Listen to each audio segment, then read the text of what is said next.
ಹಲವಾರು ಬೆನಿಫಿಟ್ಗಳು ಇದ್ದರೂ ಕೂಡ ಪ್ರಾಮುಖ್ಯತೆ ಒಂದು 10 ಪಾಯಿಂಟ್ಗಳು. ಇದು ನಮ್ಮ ನರ್ವಸ್ ಸಿಸ್ಟಮನ್ನು ಕಾಮ್ ಮಾಡುತ್ತೆ. ಸ್ಲೋ ಬ್ರೀತಿಂಗ್ ಮಾಡೋದ್ರಿಂದ ನಿಮ್ಮ ಬ್ರೈನ್ಗೆ ಸರಿ ಪ್ರಮಾಣದ ಆಳವಾದ ಬ್ರೀತಿಂಗ್ ನಿಮ್ಮ ಮಾನಸಿಕ ಒತ್ತಡವನ್ನು ಕಮ್ಮಿ ಮಾಡುತ್ತೆ. ಸೊ ಮನಸ್ಸು ಶಾಂತಿ ಆಗುತ್ತೆ. ಮೆದುಳು ಅಂತನ್ನೋದೇ trillions and trillions of nerves. Mind calm ಆದರೆ ಮಾತ್ರ ಆಧ್ಯಾತ್ಮದ ಅನುಭವಗಳನ್ನು ಅನುಭವಿಸಲು ಸಾಧ್ಯ. ಸ್ಟ್ರೆಸ್ಫುಲ್ ಮೈಂಡಿಂದ ಏನು ಮಾಡೋಕ್ಕಾಗಲ್ಲ. It decreases stress and anxiety. ಈ ಆಧುನಿಕ ಲೋಕದಲ್ಲಿ ಈ ಒತ್ತಡ ಮತ್ತು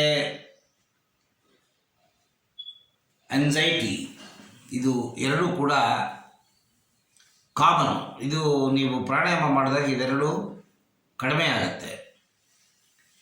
ಎಮೋಷನಲ್ ರೆಗ್ಯುಲೇಷನ್ ಅಂದರೆ ಸಾಧಾರಣ ಒಂದು ವ್ಯಕ್ತಿ ಪಂಚೇಂದ್ರಿಯಗಳ ದೂಡುವಿಕೆ, ಇನ್ವಾಲ್ವ್ಮೆಂಟ್ ವಿತ್ ದಿ ಲೋಕ, ಹೊರಲೋಕ, ಅದರಿಂದ ಎಮೋಷನ್ ವ್ಯಾರಿ ಆಗುತ್ತೆ. ಕಾಮ, ಕ್ರೋಧ, ಲೋಭ, ಮೋಹ, ಮದ, ಮಾತ್ಸರ್ಯ. ಸತ್ಯವಾದ ಯೋಗಿಗಳು, ಸನ್ಯಾಸಿಗಳು ಮೈಂಡನ್ನು ಯಾವಾಗಲೂ ಬ್ಯಾಲೆನ್ಸ್ ಆಗಿ ಇಟ್ಕೋತಾರೆ. ಎಮೋಷನ್ ಕಂಟ್ರೋಲ್ ಇರುತ್ತೆ. ಅದಕ್ಕೆ ಮೂಲ ಕಾರಣವೇ ಈ ಪ್ರಾಣಾಯಾಮ. ಬ್ರೈನ್ ಫಾಗ್, ಬ್ರೈನ್ ತುಂಬ ಶಾರ್ಪಾಗಿ ಕೆಲಸ ಮಾಡುತ್ತೆ. ಚುರುಕುತನ. ಪ್ರಾಣಾಯಾಮ ಮಾಡೋರಿಗೆ ನಿದ್ರೆ ಚೆನ್ನಾಗಿ ಬರುತ್ತೆ.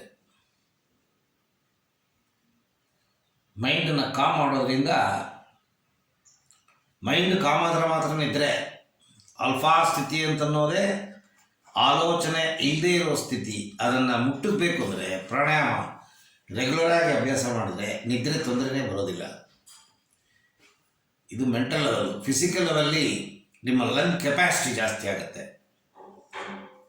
ಲಂಗ್ ಇವಾಗಲೂ ಮೂಮೆಂಟ್ ಇದೆ, ಬಟ್ ಓನ್ಲಿ 30%.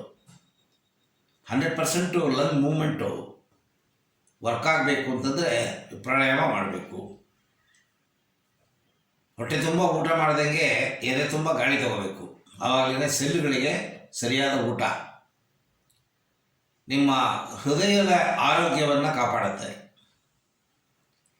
ಹೆಚ್ಚು ಪ್ರಮಾಣದ ಪ್ರಾಣಶಕ್ತಿ, ಪ್ರಪಂಚಶಕ್ತಿ, ಪಂಚಭೂತಗಳನ್ನು ನೀವು ಪ್ರಾಣಾಯಾಮ ಮಾಡುವಾಗ ತಗೊಳ್ಳೋದರಿಂದ ನಿಮ್ಮ ಹೃದಯದ ಬಡತ ನ್ಯೂಟ್ರಲೈಸ್ ಆಗುತ್ತೆ. ನಾವು ಸಾಧಾರಣ ಗಾಳಿ ತಗೊಂಡು ಬಿಡೋದ್ರಿಂದ ಆಕ್ಸಿಜನೇಷನ್, ಜೀರ್ಣಕ್ರಿಯೆ ನಡೆಯುತ್ತೆ. ಅದು ತುಂಬ ಚೆನ್ನಾಗಿ ನಡೆಯುತ್ತೆ. ಈ ಪ್ರಾಣಾಯಾಮ ಮಾಡಿದಾಗ ಜೀರ್ಣಕ್ರಿಯೆ ತೊಂದರೆಗಳು ಬರೋದಿಲ್ಲ. ನಿಮ್ಮ ಮಸಲ್ಸ್ಗೆ ಸ್ಟ್ರೆಂತ್ ಬರುತ್ತೆ. ಮಸಲ್ ಸೆಲ್ಲುಗಳು, ನರದ ಸೆಲ್ಲುಗಳು, ಮೂಳೆ ಸೆಲ್ಲುಗಳು ಸರಿ ಪ್ರಮಾಣದ ಪ್ರಾಣಶಕ್ತಿ, ಪ್ರಪಂಚಶಕ್ತಿ, ಪಂಚಭೂತಗಳನ್ನು ಪಡೆಯುವುದರಿಂದ ಅವುಗಳ ಆರೋಗ್ಯ ಕಾಪಾಡಪಡುತ್ತೆ. ಮತ್ತು ಸುಮಾರು ಕಡೆ ನಾವು ನೋಡಿದ್ದೀವಿ, ಸ್ಟಂಟ್ ಹಾಕಬೇಕು, ಬ್ಲಾಕೇಜ್ ಇದೆ ಅಂತಾರೆ ಡಾಕ್ಟ್ರುಗಳು. ರೆಗ್ಯುಲರಾಗಿ ಪ್ರಾಣಾಯಾಮ ಮಾಡಿದ್ರೆ ಯಾವ ಸ್ಟಂಟು ಬೇಕಾಗಿಲ್ಲ, ಯಾವ ಬ್ಲಾಕೇಜು ಬರೋದಿಲ್ಲ. ನಿಮ್ಮ ಏರ್ ವೇಸ್ ಲಂಗ್ಸಲ್ಲೇ ಆಗಲಿ ಅಥವಾ ಹೃದಯದಲ್ಲೇ ಆಗಲಿ ಅಥವಾ ಬೇರೆ ವಿಚಾರಗಳಲ್ಲೇ ಆಗಲಿ ಪ್ರಾಣಾಯಾಮ ಮಾಡೋದ್ರಿಂದ ದೇಹದಲ್ಲಿ ಸುಮಾರು ಕಡೆ ನೋವುಗಳಿರುತ್ತೆ. ನೋವುಗಳು ಅನ್ನೋದು ಇನ್ಫ್ಲಮೇಷನ್. ಅಂದರೆ ಏನಾದರೂ ಬ್ಲಾಕೇಜ್ ಆಯಿತು ಅಂತಂದರೆ ನೋವಾಗುತ್ತೆ. ಬ್ರೇಕೇಜು ಅಥವಾ ಬ್ಲಾಕೇಜು. ಬ್ರೇಕೇಜ್ ಆದರೂ ನೋವಾಗುತ್ತೆ, ಬ್ಲಾಕೇಜ್ ಆದರೂ ನೋವಾಗುತ್ತೆ.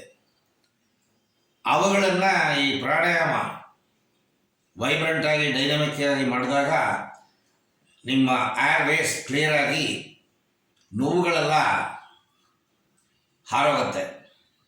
ಅಷ್ಟು ಶಕ್ತಿಯುತ ನಿಮ್ಮ ageing that will be pulled on, postponed. ಸೆಲ್ಗಳು ಬೇಗ ಸಾಯೋದಿಲ್ಲ. ಆರೋಗ್ಯಕರವಾದ ಸೆಲ್ಗಳಿರೋದ್ರಿಂದ ನಿಮ್ಮ ಯೌವನ, ನಿಮ್ಮ ಆರೋಗ್ಯ ಎರಡೂ ಕಾಪಾಡುತ್ತೆ. ನಿಮ್ಮ ಸಾವು ಕೂಡ ತೊಂದರೆಯಿಂದ, ಕಷ್ಟದಿಂದ ಬರೋದಿಲ್ಲ. ಪೂರ್ಣಾಯುಸ್ಸು ಅಂತಾರೆ, ಪ್ರಾಣಾಯಾಮ ಮಾಡಿದವರಿಗೆ ಪೂರ್ಣಾಯುಸ್ಸು. ಸಂಜೀವಿನಿ, ಸಕಲ ರೋಗ ನಿವಾರಣೆ ಪ್ರಾಣಾಯಾಮ. ಇಷ್ಟು ಶಕ್ತಿಯುತವಾದ ವಿಚಾರಗಳನ್ನು